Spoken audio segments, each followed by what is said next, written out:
Good to clap. I'm not recording on my end. I don't know why. Okay. We'll wait for the clap. We'll wait till you figure it out. All right. Sorry, give me a second. But we are live on Twitch now, so they'll get a nice Yeah, I little can hear myself. pre-show Yeah. preamble.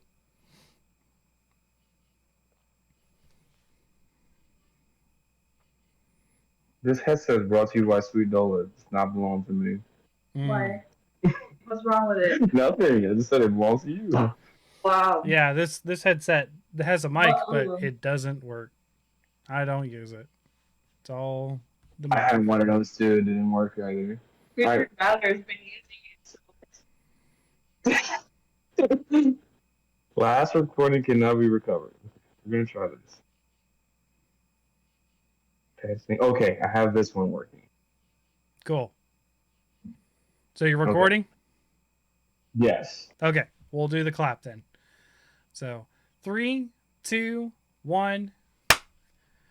Hello and welcome to the Hunters Hub. This is your host, Fortuan, joined by co-host Sasha. Welcome back tonight. Thanks. How are you doing? Oh, doing okay. Doing okay. It's all friend from, funny enough, old friend from Dayton came down to visit my brother. He was an old college roommate of my brother's. So even though I drive up there all the time for the girls, I don't see him too often. So visited with him today at Roosters. That was fun. The girls got to see him. They hadn't seen him in a while. And joining us tonight is Preacher. How you doing, bud? Hey, I'm doing good. How you doing? Thank you for having me tonight. It's good. It's good. We tried to have you on a couple times, but schedules and stuff.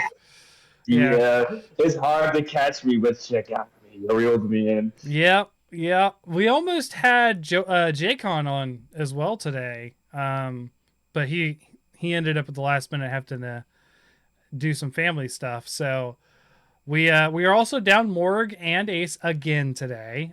Morg, I believe, is actually moving into his house, I think, from what I understand. So he's... Well, congratulations to him. Yeah. And then Ace, another family thing for him. I think it's his stepson's birthday party tonight. So understandable.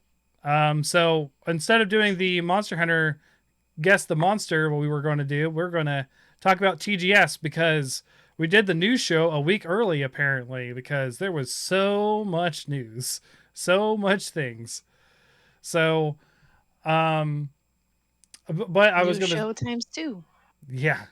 I was going to say, I'm also probably going to talk to you a lot about Mass Effect again tonight, Sasha. I'm very excited to hear that. So, just for reference, because I don't know how far this is, and you don't have to tell me, but they're wanting me to use the Mass Omega relay to go to the center of the galaxy already. So, I don't know how far that is. Okay, so they introduced that to you pretty early, and it is a suicide mission. You're in Mass Effect 2. Mm-hmm. And the goal to survive the suicide mission is to make sure that you have all the party members and they all respect you. Gaia. See, that's I was doing anyways. So you have to do all their loyalty missions, and then there are 2 key events that happen between Miranda and Jack and Tally and... Have you gotten the last party member? No, I haven't. Okay. I don't have... say it. I don't have every party member yet. I still don't even have Tally back yet. I haven't seen her since the beginning. So you are not even close. Don't worry about the Omega relay. No, I didn't think so. I was going to do everything long first. Time. No, I was going to do everything else first. I'm just now trying to do Miranda's loyalty mission. Okay. I've done grunts. I've done the doctors. Did you Zed? Huh? Did you Zed? The commando guy that you see like early in the beginning? Yeah, I did his. Okay. He didn't like my result because I let the guy get away. The guy he was after. Do you have Jack yet? Who's Jack?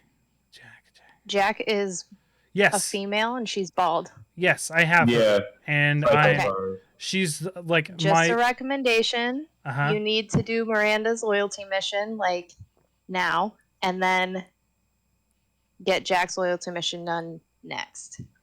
Because those two are going to fight with each other, and if you don't resolve that the right way, it has a Negative repercussions. bad ending for you. Yeah. Yeah, really, really bad. Oh, I can tell. I mean, like straight up, like she doesn't like Jack hates Miranda. She's like that. What'd she call her? That Cerebus bitch or something like that. Like I was just like whoa, like Well, you'll learn why when you do all of Jack's loyalty missions and you talk I have to Jack. I have has talked had, to Jack, so I know wow. I know what's the deal with Jack. I haven't done her mission yet, but I know her deal so far, so I understand why she doesn't like Miranda. It's bad. Yeah. So you know now because you just did one and you talked to Caden. You know about how they make human biotics. She is the best human biotic because they made her to be, and you're gonna learn why and how. Yeah, it's pretty. So she's the Stranger Things girl. Yes. Yeah, She is. Yes. Yeah, lies. Yeah, she is. Yes. So Except she she's has not an 11. attitude. She's 0. yeah. Yeah, and zero out people with that shotgun of hers. What do you use her in missions? No, I mostly use Garrus and gosh, I can't remember his name. The doctor. Are you infiltrator class again? Yeah, I'm still infiltrator. Oh, And then you I'm- roll with Morden, the doctor. Yeah. He's the Solarian. Yeah. Oh, I love Morden. Yeah, he's him and get. I want to get. We got all. We'll get into Mass Effect later. Like I've got a lot. Okay. I've got a lot to talk about. You just like that game dangled too. that bone in front of me. I'm sorry. Yeah. Yeah, I did. I want to talk about I it had to ask too. him about this. Sure. I do want to talk about it because I have a lot of positive thoughts about this, and it's. Are you gonna play Andromeda? Yes, I bought it. Is. It's on the Discord. Nice. I bought it yesterday, and they forgot to put the disc in the case at the used game store. Wow. So I got home. I was like, "Bud, you forgot my game." He's like, "What are you talking about?" I showed him the picture of like, I opened up the game case and it's empty, and I'm like, "Dude, where's my disc?" And so I went in and grabbed it yesterday, picking up the girls. So, but it was only like $5 to get Andromeda, so why not, right? yeah, I'm surprised we got it for 5. I'm surprised I started 2 so quickly, but the game that I wanted to try to finish before 2, I started playing it. I was like, no, this game sucks. I don't know. I'm not playing it. It was part of some like RPG collection thing. And it was like, oh, it's a strategy RPG. And I love those. Play on the grid battle system and stuff. And it was like, it was so complex, and the game felt more like menuing than actually battling. So I was like, when I want to press attack, I want it to attack something. I don't want to have to confirm. Like I attack, confirm all the attacks, and then I have to manually end the turn. And I was like, no, Yeah, thank but you. see, you're also playing Mass Effect 2, which is a perfect game. It's hard to want to play anything else once you get that itch. I already feel like it's not perfect for me, but It is a perfect game. Yeah, me too. I played it like about 6 times just because I played it without anybody helping me, and I kept messing up the ending, and I didn't understand why certain people were dying. So it took me 6 times to actually get that complete no one dying ending. And yes, I did it like a Nuzlocke, where if somebody dies, they're all the way over the beginning. They're like, oh, this is checkpoint, whatever. No, one save, that's it, all the way through. that's what I'm doing. I've been doing one save. Like, I don't. But for me, I'm not really invested. Like, if I get the good or bad ending, I'm just gonna play through all 3. Like, It's not really like that. It's kind of just like if you're not prepared and your party members are not loyal, certain people will not survive, and then that is going to have implications in 3. I'm sure it will. But that's what I'm saying. Like, if I mess up, I will take those implications into 3 and play 3. Like, I'm not. No, I mean, to be fair, I wish I did what you're doing because I had to play it again, and and make mistakes on purpose to really see the impact. So it's like I did a whole bunch of backtracking just to see how it'll affect my. I'm not trying to make mistakes. Don't get me wrong. Like I've been asking Sasha advice here and there every once in a while because I'm like, did I miss someone? Like, did I miss a crew member or something? But no, I'm just trying to experience the game without too much spoilers, even though it's an age old game at this point. Like I'm playing a re-release on the previous generation. Like, does it look really good? Do what? Like there was like a remaster that came out or something, or am I wrong? That's what I'm playing. Yeah, I'm playing the PS4 remaster. And there wasn't a remaster, but there was a re-release on PS3. So I am really far behind on this game series. I know. Oh. They had a trilogy on PS3. I saw it at the game store. I was like, oh, okay. So it's been out. I know it's been out a while, but see, Sasha, we had to buy each title. He just got them all in one bundle. I know. I had to wait. For 3. I remember taking time off work for that. Yeah. Yeah, me too. I remember a lot of people complaining about the ending of 3. That's what I remember. That's all I remember about 3. I still stand my opinion, which is if you have a problem with it, you just didn't understand. You didn't understand what was going on. You don't understand the ending. Yeah. I liked it the way it was, to be honest. My decision that I did, I liked it. Okay. Well, I am still Paragon Shep. Although I've got a lot more Renegade this time around than I did last time. Good boy? Yeah. You're a good boy? Aww. If I'm playing D&D, 9 out of 10 times I'm playing a chaotic good character. 9 out of 10 times. Oh, okay. Well, you can do that fun. too. Yeah. I still eventually, like, I ended up getting a lot of Renegade points for being like, no, I'm not going to say or do that. Like, I get Renegade points every once in a while being like, nope. Just. We get the cutscene options now, too. Yeah, and I have been doing both, like you said, which has been really funny. Like, there was this part where he had a mercenary, and he was just like, he was talking shit to you. And then Shepard just pushes him out the window. Just, that'll teach you to talk back. Bye-bye. And then he says some like crazy one-liner, and I'm like, all right, I'm here for this. This works. So yeah. Oh boy. I don't know. Are we dropping streams? Dropping frames? Yeah. I heard you're like breaking up, but I wasn't sure. Yeah, it looks like it's dropping a bit. I don't know why. Probably because Chance is watching anime. I blame the anime. So, but we're going to talk about the Tokyo Game Show stuff before we get more into Mass Effect, which I'm sure we will. So I was unaware that TGS was this week, because I've been in my thing of like trying to deal with the court stuff with the kids, and then also a little update on the house stuff. I decided, to hell with all this stuff. I'm still going to try to buy a house in the midst of all this because I can still afford it, even if the child support doesn't get lowered.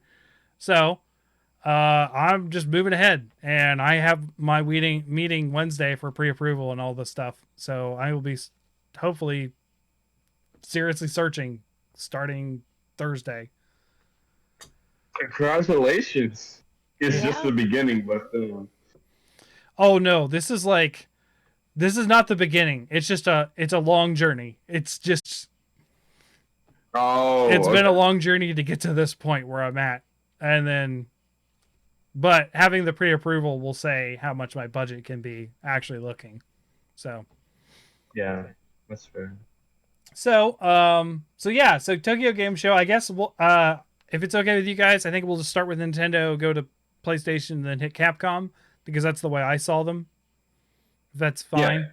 Yeah. Sure. I understand, because I just been watching it in pieces. The Tokyo Game Show encompasses everything we've seen so far.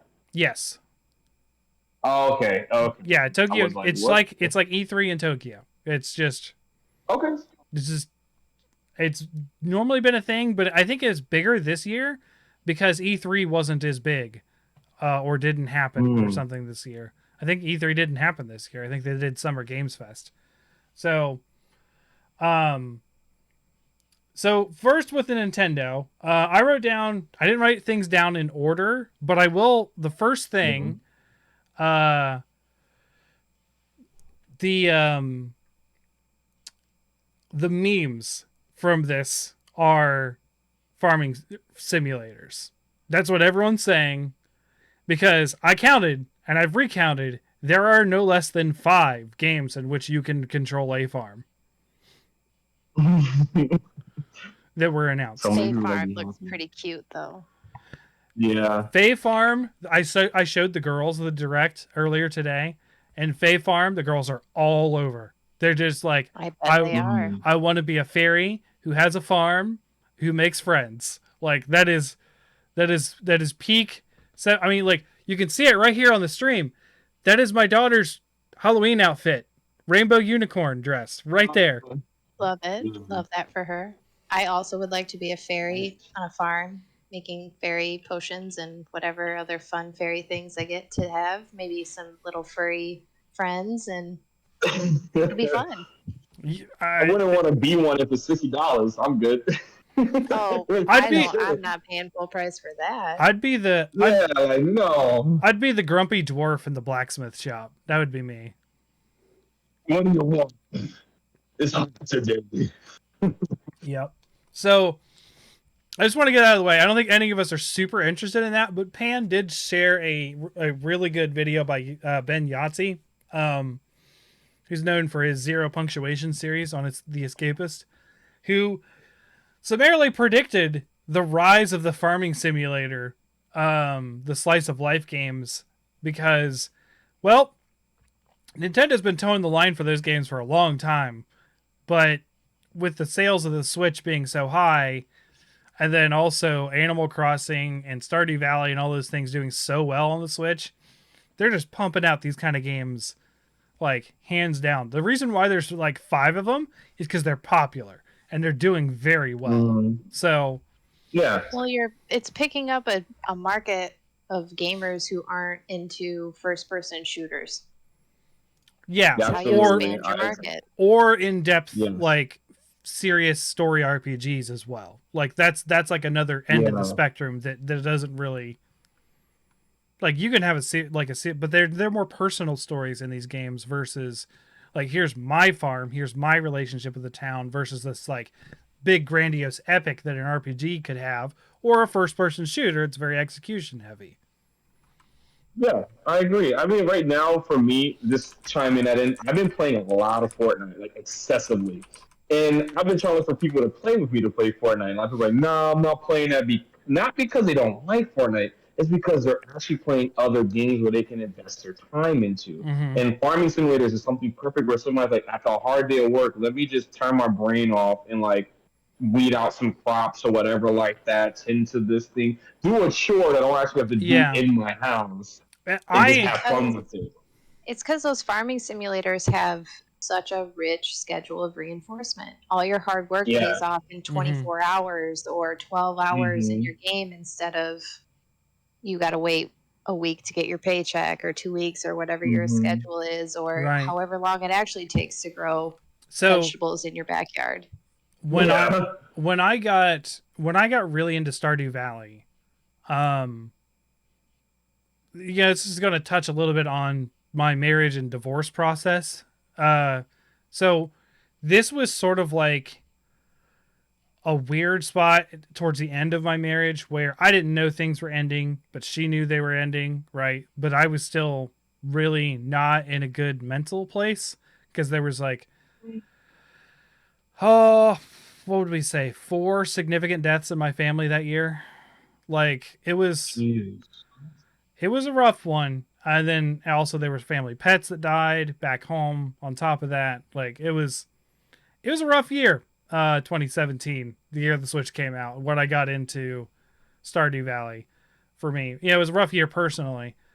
And I got really into Stardew Valley, and, things were not working well in my marriage. So, like, it was kind of nice to have this surrogate, like, I was building a relationship with someone in this game, totally not real, but also totally not like my wife at the time, and she was very upset about that. I think I've talked about that before. I picked the like the girl who was, I don't remember her, Haley, I think is her name. She's into fashion and photography, and my ex is not that kind of person at all. Like most people go for the girl that eats rocks or something like that. I don't know. Likes rocks as a gift. Yeah, it was a thing. I was kind of into Stardew Valley at the time, but like, so like that was like the headspace I was in, where I was just sort of like escaping real life to just farm and do the kind of thing. And I put like 350 hours in that game, and then Emery deleted that save a couple years ago, so I'm never playing it again. But it was fun while it lasted, but I have no desire to touch a game like that again. Like, I had to be in a specific headspace for that game to work. So I was like, oh, maybe I do like this genre. And I tried a couple more games. I was like, no, I really don't. I really only care about the fishing. And I probably should just buy a fishing game if I just want to do fishing. Like, I've kind of learned that the only way I want to play a game like that is when it's like Gleaner Heights and there's really like juicy gossip happening in the town. Sure. And, like people like having drinking addictions or beating their spouse and burying them in the backyard. And you just have to like, be in the right place in the right time. Yeah. Oh, it's just my beautiful farm in Gleaner Heights. And at night, things get a little spicy. Yeah. What game is this? I'm about to look now. It's called Gleaner Heights. It's a farming simulator. It's on the Switch Gleaner, too. Yep. It's on Switch. It's on PC. I think it's on just about everything. I think so. Yeah. Oh, heck no. I never played it. Mods too. Yeah. Okay. Gleaner Heights. Yeah, you definitely suggested that when you first came on the show. I do remember that. So yeah, Gleaner Heights. So there was a lot of stuff in the Nintendo Direct I cared about, but there was a lot of stuff I didn't, and there's a lot of stuff that other people didn't. But I pulled out 4 things that I care about in the Nintendo Direct. So the first one, I'm going to start at the end. Tears of the Kingdom, which is the Legend of Zelda one. Get this out of the way because there's not a lot to say. We just basically all we got is a short clip of gameplay and a very ill-timed title, and that's about it. Wait, I was gonna say, when it comes to this game, like Breath of the Wild spawned a whole slew of babies. Let's be honest, like Genshin Impact, Tower Fantasy, and everything. That whole aesthetic of open world RPG on a grander scale because Zelda did it. Now I'm like, is this game just like another $60 DLC? Like, come on, can somebody co-op with Zelda? She's shooting arrows. What's going on in this new game? What is Fam doing? He hasn't spoke since the game when it was like on the Nintendo something series, right? And even then, there was like a movie. What's the point? What's the next level in Zelda? I don't hate Zelda. I'm just curious now because he has like a whole anime arm now with a tattoo, looking like some guy out of a whole like trap video. They've been very tight-lipped about everything. They've only like you saying what you did there is about as much as anyone knows. Like Charlie, what's going on? It's gonna have like PvP, VR. Just imagine that though. They do something like that. Just get a cast out. Let's have a Legend of Zelda VR. Yeah. Okay. Just think of that. They have different weapons you can craft by beating up monsters and taking their parts, like the sticks, the swords, the boomerangs, the shields, or whatever have you. And it's a nice little friendly 20-player VR mode in the Legend of Zelda world. So they already did the Dynasty Warriors version of the game, which, Hyrule to be honest, Warriors wasn't that bad. Yeah. No, I loved it. I loved Hyrule Warriors. I wouldn't be surprised if they add something in like that, because we never asked for that. Who asked for Hyrule Warriors? Nobody really, right? Not really, but like imagine like let's toss in a VR. Just see what happens. No lie, I love Age of Calamity, which is the Hyrule Warriors that is set in this Zelda timeline. Yes. And is canon. I like that it is canon to the story. The ninja girl, top tier. And the ninja dude, love them. Yeah. Not just that. So we did our Bickering Bucks. One of our episodes is on this game. And the name of it is Suddenly Sidon, because Sidon, who is the Zora, the baby Zora that you have to save at one point. He just out and so like there's so if you played Breath of the Wild, which Sasha, I understand you don't like Zelda, you're not gonna play it. I know. Sorry. It's okay. Mifa and everyone meets their end, and we're basically going to see how they die. And one of the big twists of Age of Calamity is that they don't. And they don't, like, it changes everything. Like, no one dies. And one of the reasons, and the first one I saw was Mifa's younger brother, Sidon, who is a baby at the current timeline, time warps back as an adult, like the Terminator, and saves his sister out of nowhere. Just suddenly Sidon. That's all I could think of when he pops in, and he gives that like cheesy like smile and his teeth gleam, and it was just like ding. He's like, I'm here, and he like beats up the bad guy and saves his sister, and it's just like, what? Holy cow. I love this story implications that the Age of Calamity did. So I'm interested to see what they do with the actual direct sequel of the original timeline. Because they just split the timeline in Age of Calamity. That's a split timeline. There's no way to do that in any other way.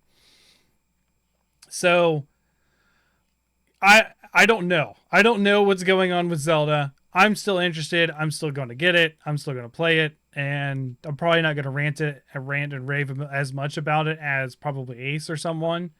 I like Zelda games, don't get me wrong. But I am not over. They're never going to be one of my favorite series either, I don't think. So, When is the title release? They had a release date for this game too, which is actually really short comparison to the last one. It's May 12th, I think. Wow. Okay. Yeah. So that's the other big news is this has a release date now. Whereas, like, if you remember, Breath of the Wild had like 6 years of teasing, whereas we've had like 3. We've had about half the time on this one, which makes sense. It looks like it's in the same world with, changes, obviously, but it makes sense it would be shorter. But, so yeah. That's Tears of the Kingdom. Another one I want to talk about, it's very short. We don't have much to say on Pikmin 4. We've heard about Pikmin 4 since the launch of the Switch. Supposedly it was done at the launch of the Switch, and Miyamoto wasn't able to focus on it to get it out until all these other things happened. So it was really cool to see Miyamoto get to stand up there and talk about essentially his new baby, which is Pikmin. And so we got Pikmin 4. And apparently it's got a little bit, they've simplified the gameplay in some aspects, so it's less about top-down management and more about on-the-ground Pikmin control. So it sounds like it's going to be understood that game. Do what? I never really understood that game. Like, you're collecting, like, sensu beans and running around with them, making sure they don't die or something. I don't really know. It is, okay, let me describe it in a way that made me really love it. It is a kid-friendly Nintendo RTS. That's what it is. That's how you play it. Really? It is an RTS, yes. You are managing an army of these little plant men that have to fight enemies and stuff, and you have to drag objectives back to the ship. And the first one, you were rebuilding your crashed ship, so you had to go get parts. And a lot of times they were swallowed by these terrible monsters you had to fight. But you're basically managing an army, building an army, and then moving them across a battlefield. And you have to like build up your army and resources and go across like real-time strategy, go across the house, and you have to get out before nighttime drops because you just die. If you're out during the night, your army dies, like all of them. So you have a time limit. I never knew it was like Total War. That's yeah, it's that makes it sound a lot more interesting though. Yeah, it's not as complex as something like Total War, but it is an RTS. There is no like Pikmin 3 really dives into it because you have 3 different commanders, which are 3 different the 3 different people, and you can switch between them, and you're moving armies that they have out at the same time, and you have to work together and solve puzzles and across the map. There's a lot more puzzle solving than a normal RTS because RTS is all about battle and strategy and this kind of stuff. There's also puzzle solving mixed in with this, but it's pretty RTS stuff. And man, we are dropping frames terribly. Sorry, stream. Um. So so yeah, so Pikmin 4, I'm excited about. I know that you guys aren't big Pikmin fans, but I am. That's not the one I freaked out about. If you guys are familiar with the YouTuber Arlo, Arlo is like the most giant Pikmin fan ever. Arlo is like a Muppet that does Nintendo reviews. He's really awesome. He's much more popular than this podcast, so most people probably know him better than, you know. I don't feel like I'm informing many people about him, but he had a great reaction video to the Pikmin 4. Like he's like crying and stuff. It's just so good.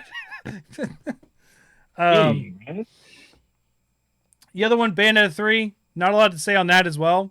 I'm getting it. Absolutely. You're gonna just get it. That's it. No, I've played the other Bayonettas. I like Bayonetta. So I don't really have much to add other than the fact that it looks cool. I'm probably gonna play through 1 and 2 again before I play 3, because as much as I love those games, I feel like they're like the story's a bit forgettable for me.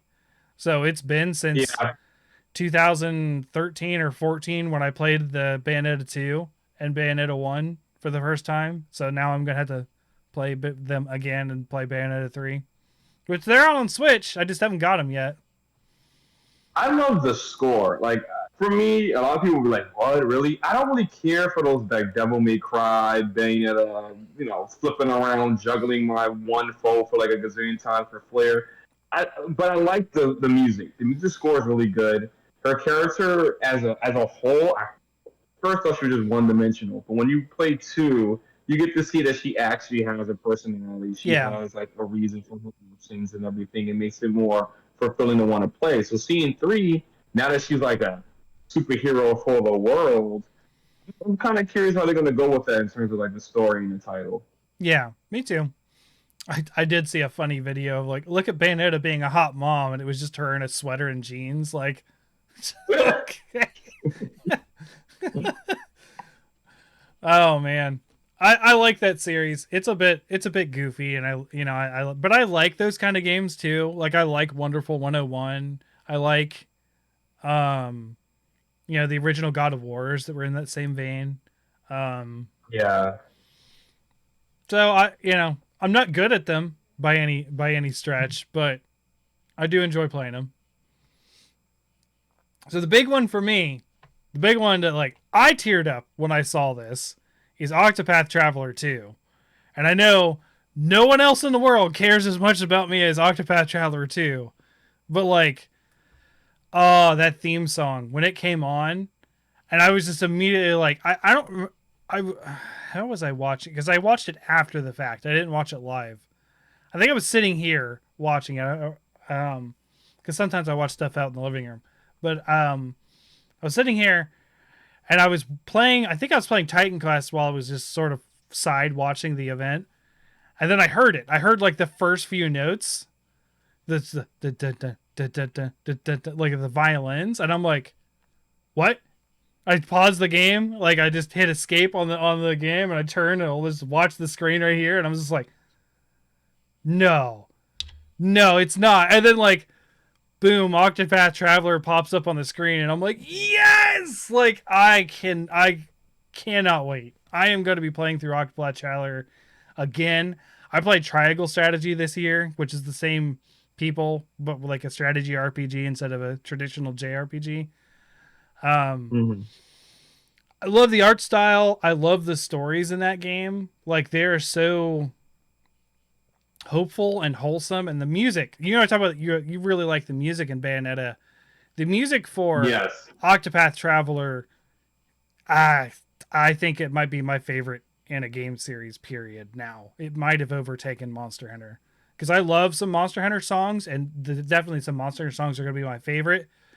But there is not a series that I will just sit there and listen to the whole soundtrack like that, other than maybe Ghost Runner. I like most of the soundtrack, but even there's ones in that I skip. This one, everything, all like the whole soundtrack gets me.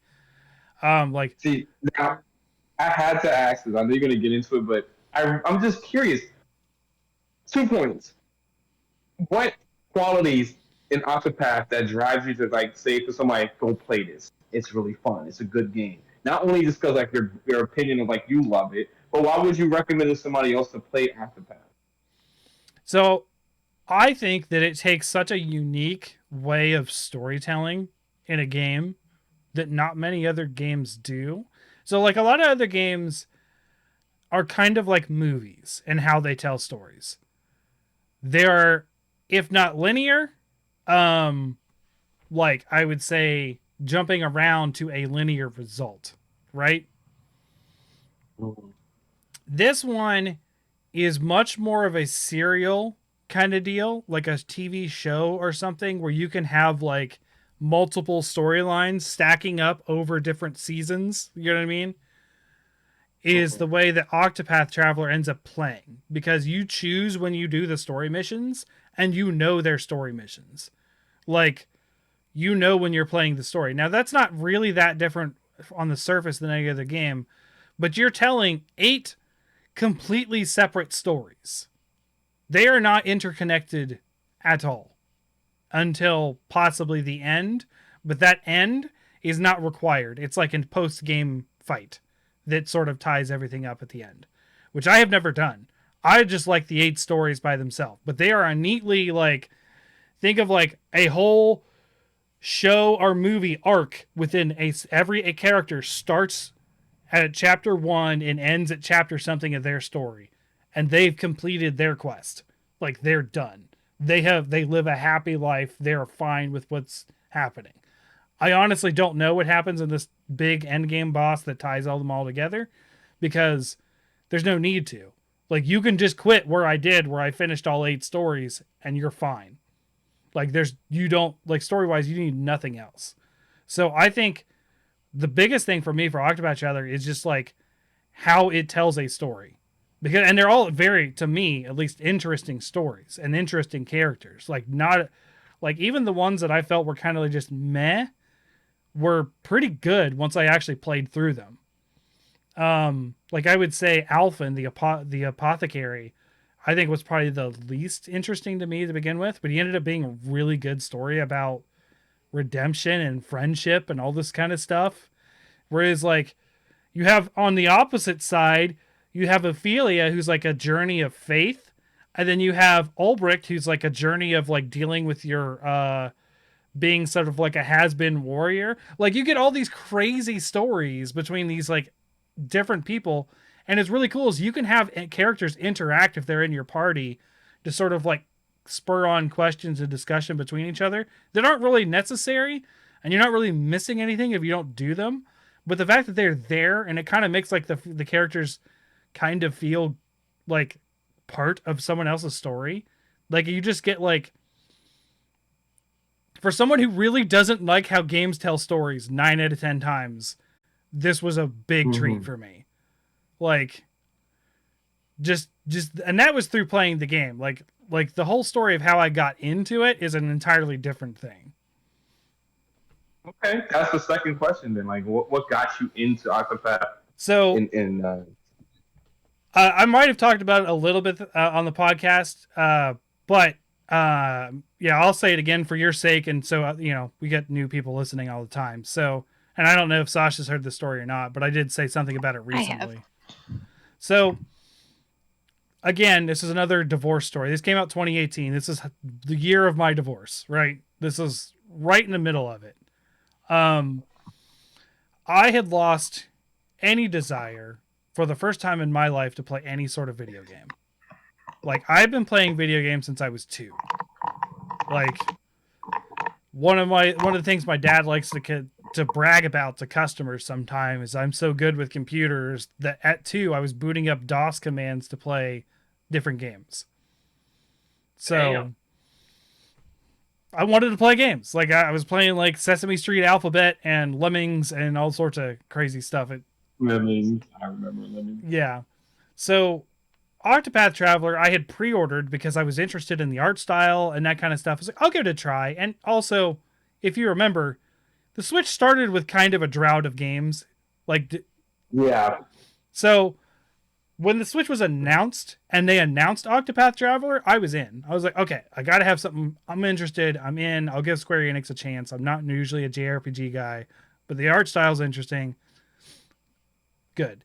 Divorce starts happening. I lose all desire for games, and I think Hollow Knight killed it for me because Hollow Knight was such a dark game that I was in such a dark place that was not the game to be playing at the time. So instead of playing video games, I was doing stuff like word searches and like crossword puzzles. I was like an old man. Oh man. Yeah. Like crossword puzzles, word searches, logic puzzles. That was my entertainment during that time.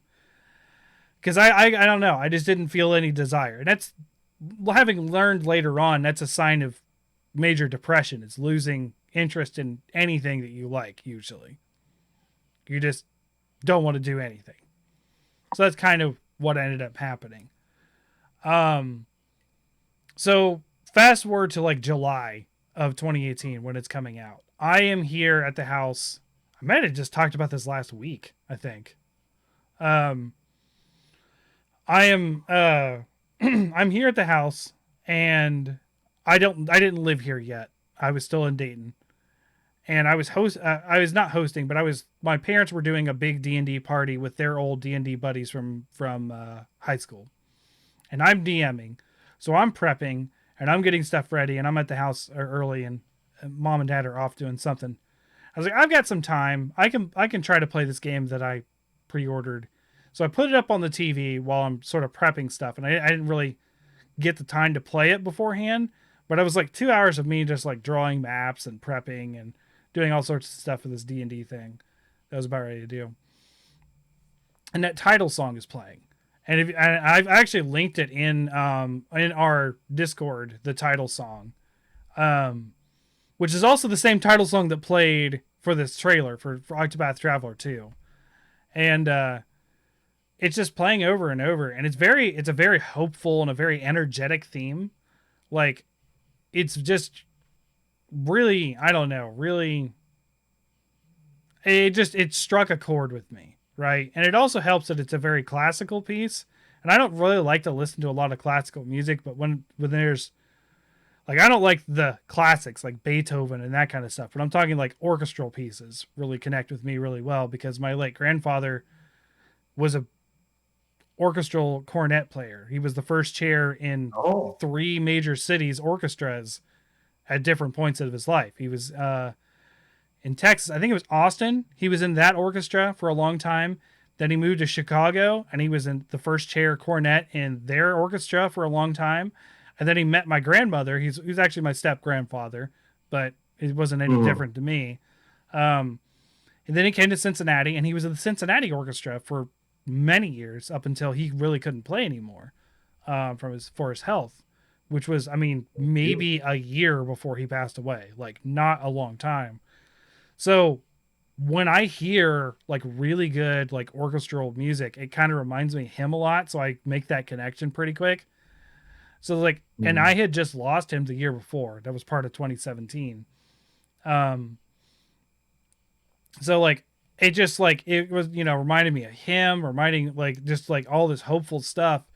I was like, hell yeah, I want to play this game. So I bore through it. I did 4 of the stories beginning to the end. And then I saved the other 4 for one of the podcasts I was doing. Cause before we did Bickering Bucks, I did we called it Side Quest. And we did this on Side Quest. It was like our second game on that show or something like that. And, go potty. Okay, we'll go plug it in. Okay, good night. Sorry, interrupted. No, you're fine. I actually see Octopath Traveler available for Xbox Game Pass. Yes, yeah. So it eventually went to PC and Xbox. It started as a Switch exclusive. Emery, close the door. So if anybody happens to have Xbox Game Pass, you guys can play that right now. Yeah, it's an amazing game. And all of that kind of hit me at once. Like, and that game specifically, and that song is what inspired me to start playing video games again, and saved the whole media for me. I feel I probably would have gone back eventually, but that was the one that kind of hooked me back in. So I'll be right back. I gotta close my door because my kid did not. So Okay. Did you just pause my? Yeah, my kid here. I think she might just pause. What she did? What, Mama?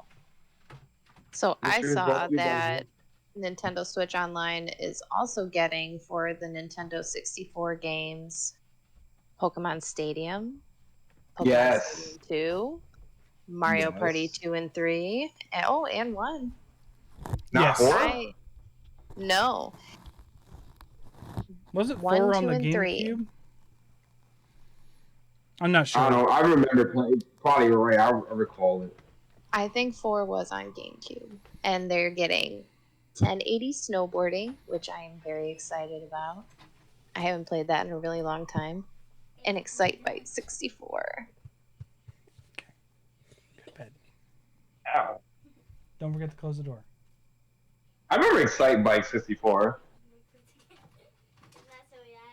I remember playing that a ton and listening to my NSYNC album.